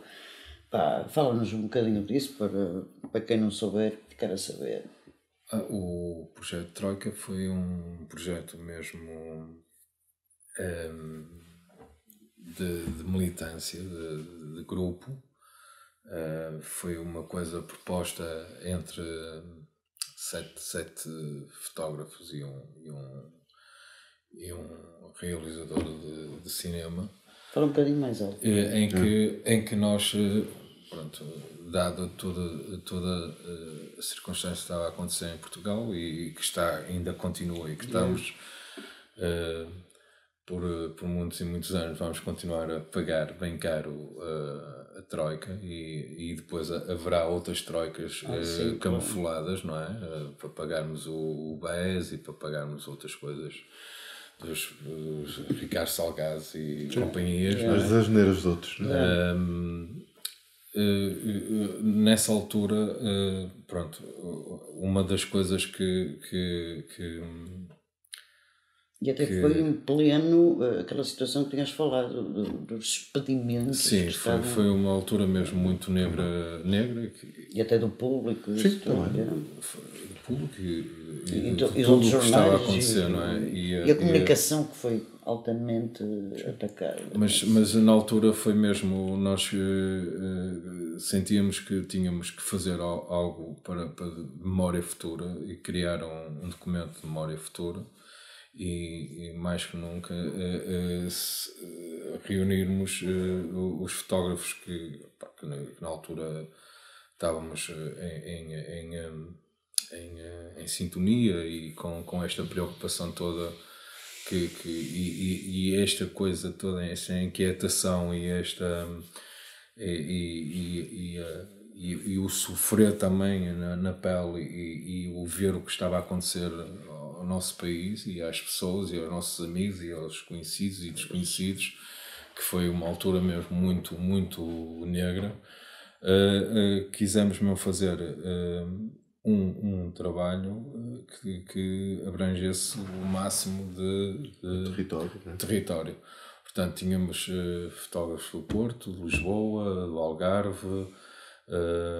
Tivemos o nosso cineasta também, que era de Porto, mas que fez o trabalho também a nível nacional, e o nosso objetivo foi mesmo criar um documento de memória futura para que as pessoas não esquecessem e pudessem ver o que realmente estava a acontecer. Não quer dizer que as pessoas não soubessem, não quer dizer que as pessoas tinham as notícias, mas tínhamos, e foi um sistema que nós criamos, que foi através do crowdfunding. Sim, foi giro também. Não tivemos apoio de ninguém, a não ser das pessoas que quiseram comprar, da sociedade civil, não é? Em que foi mesmo um desafio. E pronto, e depois conseguimos fazer o trabalho. Andámos durante 3 anos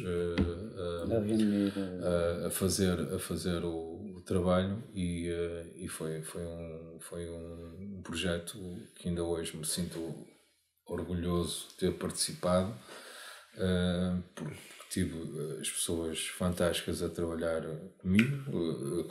Foi um grupo mesmo muito, muito militante e deu ainda para fazermos debates e ainda deu para fazer exposições, ainda deu para... E o próprio projeto, ao ser notícia, obrigou a colocar a atenção não apenas no facto de eles estarem a fazer alguma coisa, mas sobre a realidade que eles estavam a trabalhar. Sim, porque todos nós tivemos vários temas.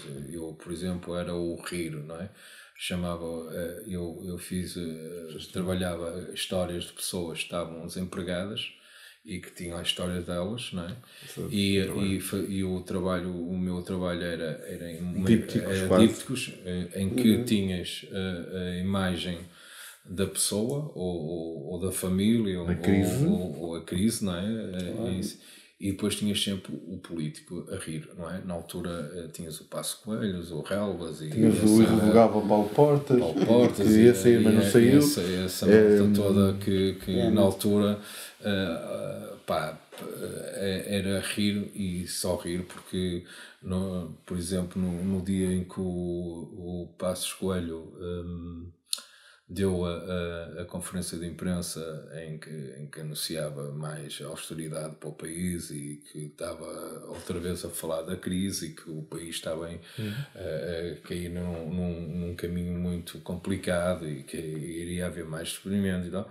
Ele mal sai da conferência, foi para a sua estreia do La Féria e todo feliz e depois logo a seguir tens imagens dele super sorridente com a esposa e pronto. E tinhas esse cenário com o meu trabalho, como tinhas um trabalho brutal do Bruno Castanheira, que era preto e branco, quase carvão, sim, do Sem Abrigo, ou do Rodrigo Cabrita, do diário também que ele tinha feito por Lisboa e por situações assim extremas de pessoas idosas que estavam sem apoio nenhum e que tinham de um momento para o outro ficado ainda com menos apoio. Desde o trabalho do Adriano que estava brutal em termos que é os espíritos, porque nós todos, depois é um trabalho que ele faz que toda a malta que ele... A malta estava nua, não é? Sim. Primeiro teve o trabalho de produção, que é procurar pessoas que se disponibilizassem para expor não apenas a sua história de crise, mas despir-se perante ela. E deixar as pessoas falarem assim, já tens a vergonha de perder um emprego, agora vais assumir, vamos despir para falar disto. Foi um trabalho mesmo de militância, tanto por nós como pelas pessoas que participaram no projeto. E acho que... Curioso, que há um deles que depois até ganha um prémio, mas eu tenho pena, neste caso, e o país que funciona mal, no sentido de o país, a classe e quem anda atento a estas coisas, por exemplo, aquilo é um trabalho jornalístico. O Queiroz Carvalho, o Grão Carvalho, tinha um trabalho também das pessoas que iam todos os dias buscar comida aos centros de... Sim, daquelas restaurantes de apoio, não sei o quê. Ele fotografou sempre no mesmo sítio. Foi assim... Tinha uma diversidade de olhares, já nesse aspecto muito horrível.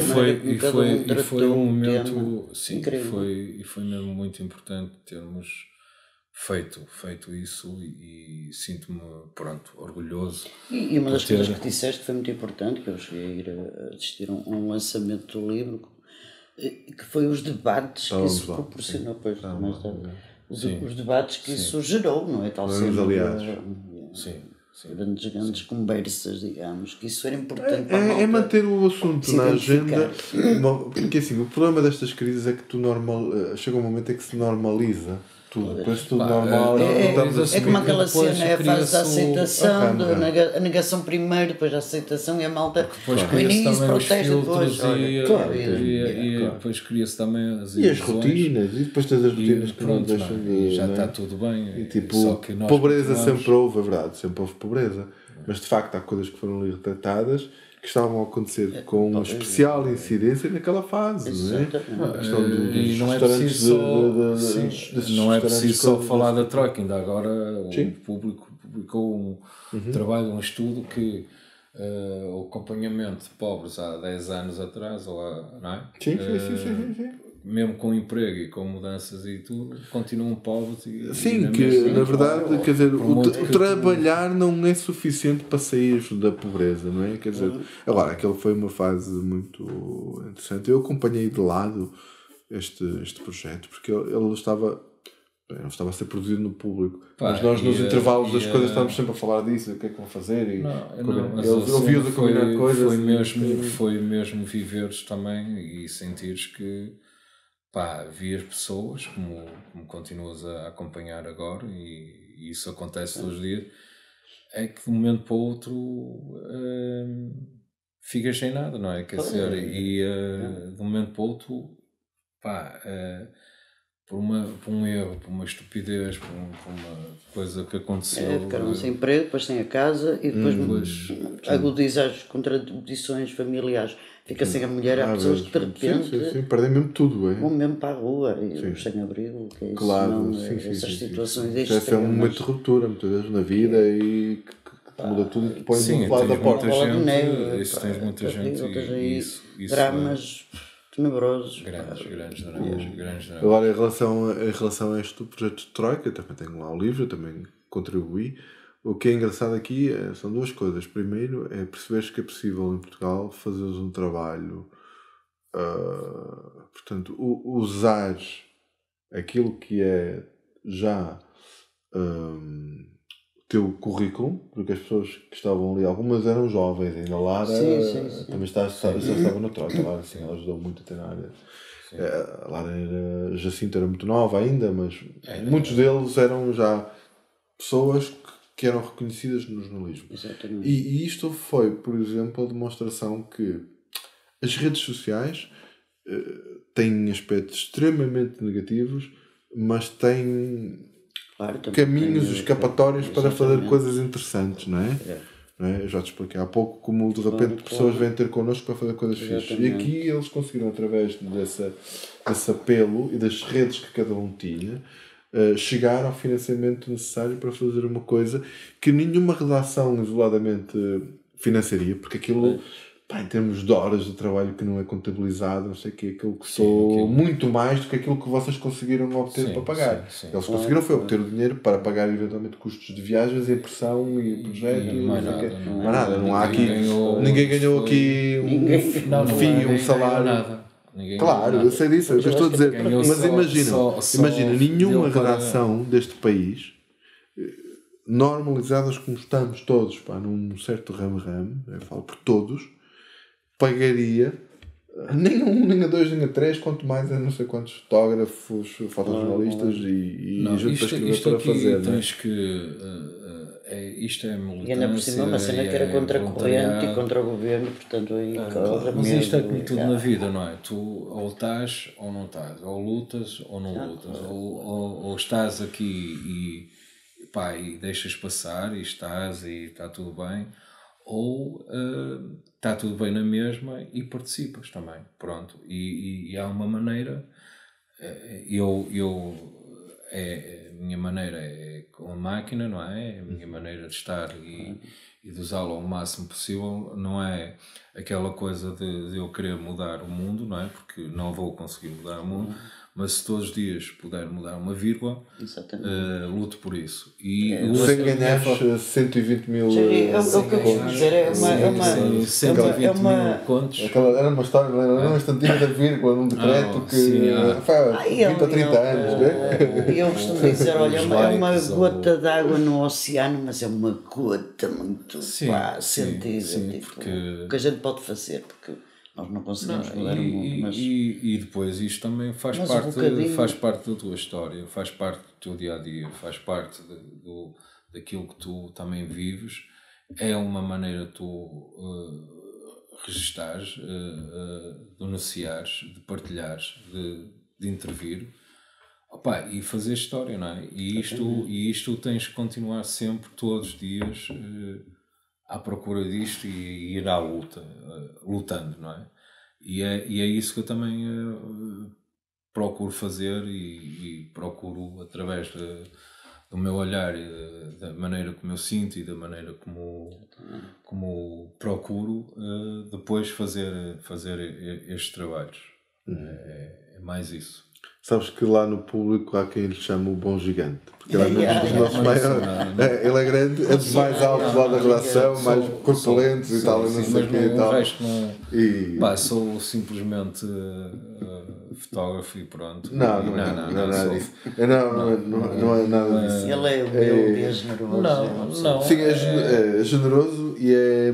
Não é. Não. E é sensível, para usar um termo da fotografia analógica e da digital também é sensível, não é? Ele não é apenas fotossensível, ele é basicamente sensível, não é? E na verdade, quer dizer, e é o que eu digo, esse projeto daqui a 25 anos está nas prateleiras. Quantos é que vocês editaram? Nem sei, 1000, 2000, 3000 ou mais, não sei, mas quantos? Não tiveram que fazer uma segunda edição, tiveram, não é? Portanto, está em muitas prateleiras e permite que daqui a uns anos ninguém negue, porque isto, quando depois o tempo passa, as coisas alisam-se mais ou menos. Daqui a 25 anos, as pessoas, passado um ano, esquecem, não é? Mas digo eu, hoje em dia, mas então imagina, daqui a 25, quando as pessoas estiverem muito longe, quando já tivermos passado uma outra crise, que depois vamos dizer, esta foi a maior de sempre, ou não sabemos como foi a outra, a mais próxima sempre a pior, não é? Mas vamos poder olhar para este tempo e encontrar ali testemunhos, que são sempre testemunhos parciais, é óbvio, não é? Até porque eles eram poucos, não cobriram todas as realidades. Mas quer dizer, a coisa chega a ser tão simbólica. Mas aqui a questão é tu tens o que nós fizemos, qualquer um podia ter feito. Podia, mas a diferença está entre o podia ou fazer. Pronto. E a questão aqui a questão é mesmo essa, é que depois aqui o cenário é sempre esse, a malta tem as ferramentas, é preciso depois saber. Mas não te esqueças disso, que eu estava a dizer. Tu chegaste a ver a minha exposição que eu fiz do medo, não é? Sim. Que eu também estive lá a fotografar. Exatamente. Fotografei a tua. Fez alta reportagem e fez uma cenita altamente muito. E ninguém grandioso. E ninguém pediu. Por isso é que eu digo, ele é. Não, nem no jornal, nem no ele é nisso, eu já sei que o Paulo, nisso é competente-ermo e não ganha mais por isso. Mas aquilo que ele estava a dizer, cada um faz à sua maneira. Eu também fiz, nessa altura, o meu statement pictórico, que ninguém, a artistada não se mete nessas cenas, e eu fiz, e também me senti, olha, quer dizer, foi tudo para o teto, mas valeu pela atitude. É também uma obra que, se estiver datada, fiquei com os quadros todos em casa, toda a gente dizia, ei pai, poderoso, e é poderoso, mas ninguém pendura isto lá nenhum. Mas sabes, eu não queria ter isto em casa, incomoda-me, porque era muito forte.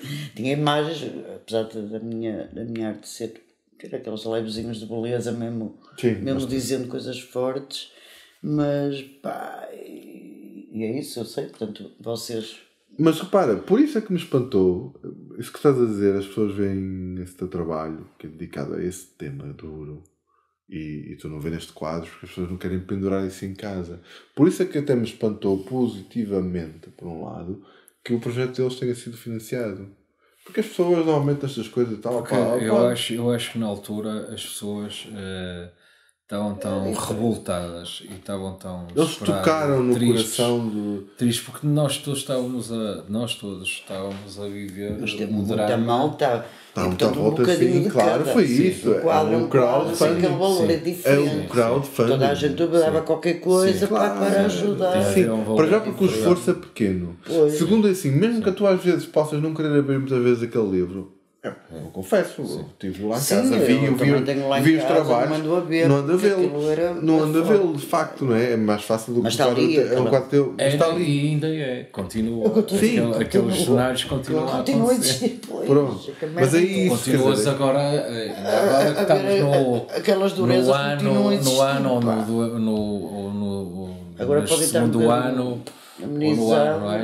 ano dos afetos do presidente. Ele ainda agora diz que tem vergonha em estar no cenário que está, da pobreza, e que temos que andar todos. É verdade. Não existir. E só existe uma vez por ano a época do frio, não é? Que quando a malta se lembra depois que... Quando está abaixo de 0 ou 2 ou 3 e depois e abre-se o metro e tal. 300 dias para a frente. Sim, são 300 dias normais e 5 dias com as portas do metro abertas e umas refeições prontas. Mas isso continua ainda a existir e tens montes de pessoas a ir outra vez a ficar sem emprego, a ir para o albergue. Não melhorou. As coisas estão um pouco melhor, estão um pouco melhor, e se calhar existem melhores respostas, digamos, criaram-se condições para responder melhor, mas o problema existe, continua, está na origem. Aqui a questão muitas vezes é a forma como nós, enquanto sociedade, olhamos para isto do ponto de vista filosófico. Tu vês o que acontece, por exemplo, nos Estados Unidos da América, não é? Se tu falhaste, ou melhor, se tu estás na miséria foi porque tu falhaste. Então, tu safa-te. Nós aqui, supostamente, não é? Temos um olhar diferente sobre estes fenómenos. Quer dizer, se alguém está na miséria, e esse até é o entendimento que nós, do ponto de vista editorial, quando tivemos com as pessoas que trabalham nos sistemas, é se alguém caiu numa desgraça, há múltiplos fatores, a situação é complexa, pode ter sido por coisas que ele provocou, por coisas que lhe fizeram, não sei o quê. Mas tentamos analisar sempre a coisa, e nós depois, já não falo do jornalismo, enquanto sociedade, supostamente olhamos para isto como uma condição que deve ser transitória e que deve ser ultrapassável. O que não colocamos depois é um investimento total nosso enquanto sociedade na resolução destes problemas, porque estamos a evoluir por uma coisa que, se não corrigirmos em termos de trajetória, poderá tornar-nos mais parecidos, por exemplo, com os Estados Unidos da América, que é, estamos a ficar, isto é o chavão, mais individualistas, e quando somos mais individualistas, olhamos para isto tipo como um salve-se quem puder, eu estou a resolver os meus problemas, se estás aí, de certeza olhas para a biografia, tu pudeste, até já tinhas um emprego, falhaste, bebeste 3 copos, tornaste alcoólico, foste para a rua, quer dizer, e nunca conseguimos parar para pensar assim, este gajo bebeu 3 copos, tornou-se alcoólico, foi para a rua, porquê? Porquê que ele levou a beber os 3 copos?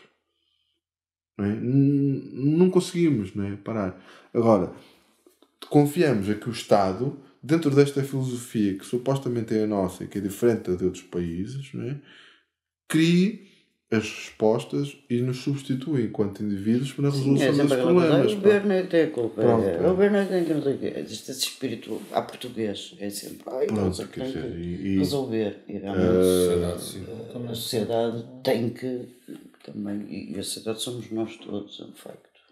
Eu não trabalho essas coisas habitualmente no público, mas curiosamente tive uma experiência das mais interessantes que eu tive no jornalismo. Eu, antes de estar no público, estava num jornal que pertencia à Diocese de Braga, Diário do Minho.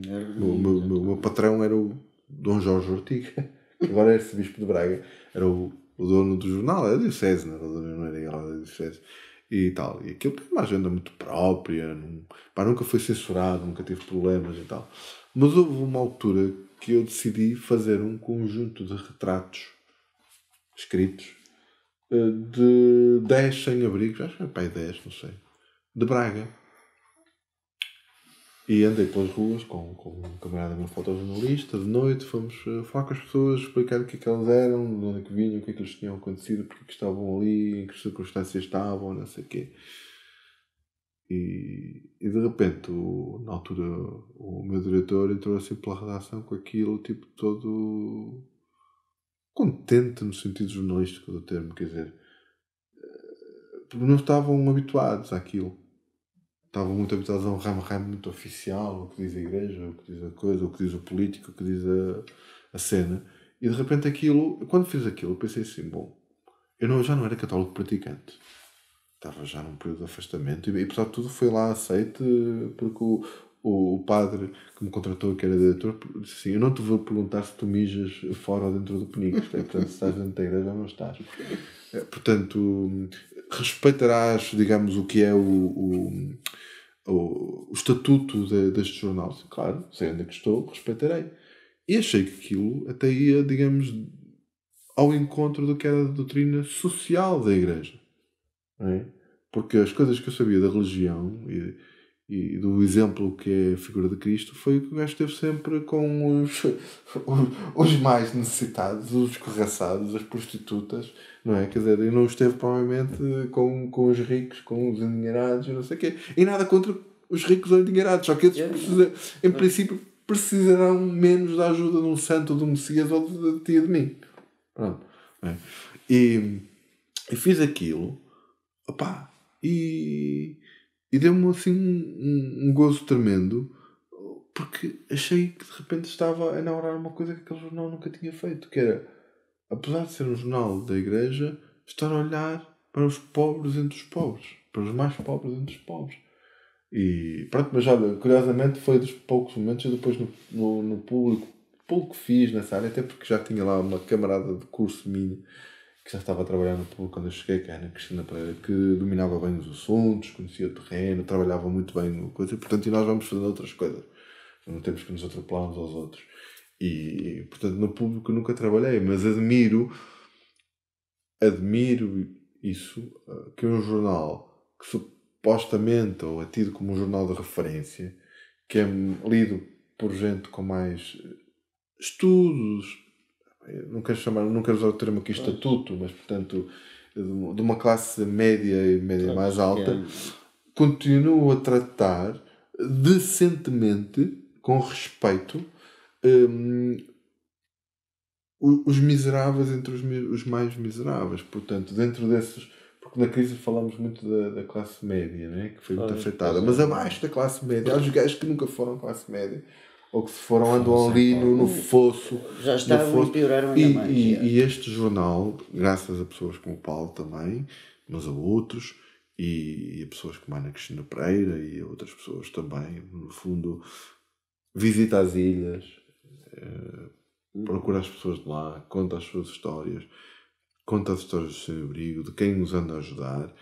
Não é? Depois até temos outras coisas que eu também adoro, às quais não toco muito por outras questões, que é também a forma como às vezes, e muito por causa aqui deste rapaz, tratamos as questões da deficiência. Exato, também são outro tipo de potencial exclusão, não é? Sim, não sei o quê. Sim, ele também. E eu tenho estado de férias e tenho acompanhado menos a atualidade do dia, porque tenho tentado mesmo estar um bocadinho de férias, ocupando-me com mil trabalhos da associação, mas do jornal estou de férias. Mas das últimas coisas que me recordo de ver foi precisamente um belíssimo trabalho dele relacionado com o dia da Trissomia 21. Exatamente. Que tinha ido a Lisboa e ainda estava a trabalhar quando vocês foram fazer isso, talvez, não sei. Lisboa e Porto. Ver precisamente formas de empregabilidade de pessoas com trissomia 21 e resultou num trabalho muito bonito, numa abordagem muito interessante ao tema, uma abordagem necessária, que é a abordagem da integração, de como podemos dar para aquelas pessoas como pessoas úteis à sociedade e não apenas um fardo para o qual é preciso encontrar respostas sociais, não é? Quer dizer, e eu nisso tenho orgulho porque eu passei a minha infância a conviver de frente com um homem que tinha uma deficiência exatamente igual à minha. Só meu amigo ainda, quando encontro na rua, ele mora mais perto da Póvoa, agora era o Toita. Tinha uma coisa de Toita ou Taita, nem sei. E que era uma pessoa que tinha uma paralisia numa mão e mancava na perna. E o Toita era uma pessoa que não fazia nada na vida. Porque tinha tido aquela deficiência e os pais, pronto, trataram-no como um coitadito. Não pode fazer nada na vida. Pai, sei lá, até tinha uma casa, não sei o quê, mas pronto, coitado. Ele era bem mais velho que eu. E eu sou uma espécie de espelho daquilo. Portanto, eu fui como ele, com um problema físico igualzinho ao dele, mas foi-me dada a oportunidade de fazer outras coisas. Exatamente. E portanto, eu muitas vezes, sem querer hipervalorizar a minha deficiência, mas a verdade é que eu, e nem pratico isso, não sou muito pregador desse aspecto, quer dizer, mas às vezes sinto-me como o exemplo de que é possível, nas condições certas. E as condições certas são, os meus pais tinham um tem a terceira classe, outro tem a quarta classe. Mas em 70 e tal, pouco depois do 25 de Abril, no país, naquela comissão, entenderam que era possível, perante um filho que nascia com uma deficiência, o filho mais velho, mitigar aquilo. E andaram comigo para Porto, eu fui operado no Hospital da Trindade, no hospital privado, eles gastaram, imagino, que as poupanças que não tinham para me dar essa oportunidade. E depois, portanto, no fundo, quer dizer, olharam e disseram assim, bom, tu não vais para o mar, não é? Tens que estudar, e foram alimentando sempre, digamos, as capacidades que eu também demonstrava, não é? Quer dizer, mas alimentaram isso, e é graças a eles, pessoas, portanto, com pouca educação em termos escolares, mas com sensibilidade, não é? O facto de não ter acabado como o Toito, que é uma pessoa que eu respeito e que de quem gosto muito. Quando passo por ele, cumprimento, fazemos sempre uma festa, uma outra, não sei o quê e tal. Agora vejo as minhas filhas a passar mas que no fundo me faz lembrar muito do que é o Portugal das pessoas com deficiência, que é das pessoas que são os coitadinhos, que quem não é dado a oportunidade. E mesmo assim melhorou, Abel. Sim, melhorou muito. Eu sou mais velha que tu e vivi o antes do 25 de Abril, e então isso é que era uma dureza. Havia a vergonha dos... Sim, fechavam-nos em casa. Fechavam-nos em armários e galinheiros e coisas horríveis que eu me lembro e que me contaram. Mas mesmo assim ainda damos muito poucas oportunidades. Existe um as instituições públicas não respeitam os rácios que supostamente a lei prevê para emprego de pessoas com dificuldades. O ensino não está ainda totalmente adaptado. E, por exemplo, repara, não quero dar o meu exemplo, mas pensar que pessoas em circunstâncias piores e que ganham menos dinheiro que eu têm esta dificuldade ainda pior. Eu, por exemplo, para comprar calçado adaptado para usar, eu gasto 400 a 500 euros por um par de calçado. Eu posso pagar. Abdico, se calhar, de umas férias menores num sítio ou noutro, mas posso pagar. Agora, há gente que não pode pagar. E essas coisas, no máximo que se consegue arranjar com uma receita médica, é um desconto no IVA de 23% para 6%.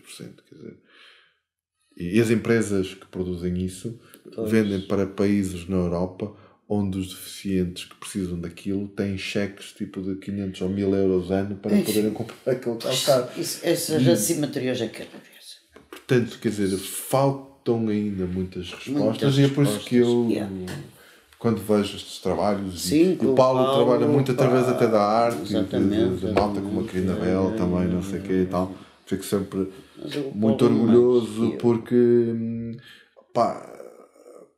estamos a dar visibilidade a vencedores, não é? Pronto, ele também dá muita visibilidade aos derrotados desta vida. Mas naquele caso não. Também é preciso. É contraponto. Ele dá a visibilidade aos vencedores dentro daquelas circunstâncias difíceis, não é? Quer dizer, e eu sempre que vejo aquilo, pronto, gosto e partilho e não sei o quê. Essas coisas. Enfim. Olha, e acho que já vai muito tempo. Eu estou a ver. Eu não sei o que é deixar. E acho que este final é bonito. Quer dizer, eu estou a gostar da maneira como, para terminar, apesar da gente falar da dureza e destas durezas, acho que daqui da nossa conversa também sai sim. estes testemunhos de gente que faz e que é sensível e que procura continuar a fazer. E pronto, e nós temos.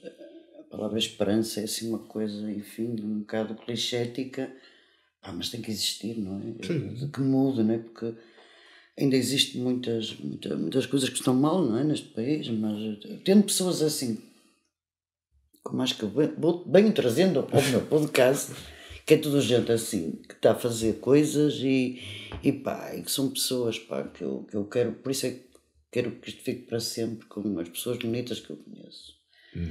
E que procuro trazê-las todas, né? Tenho muitas que eu conheço, muita gente, mas trago sempre assim gente com muito valor que eu admiro e que lhes quero dar voz. Muito bem. Para sempre ficar registado.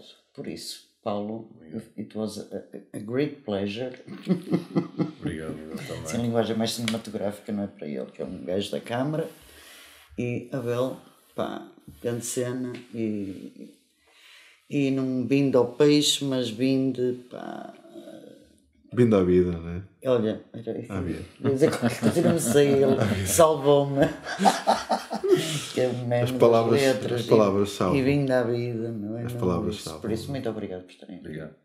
Obrigado nós. Obrigado.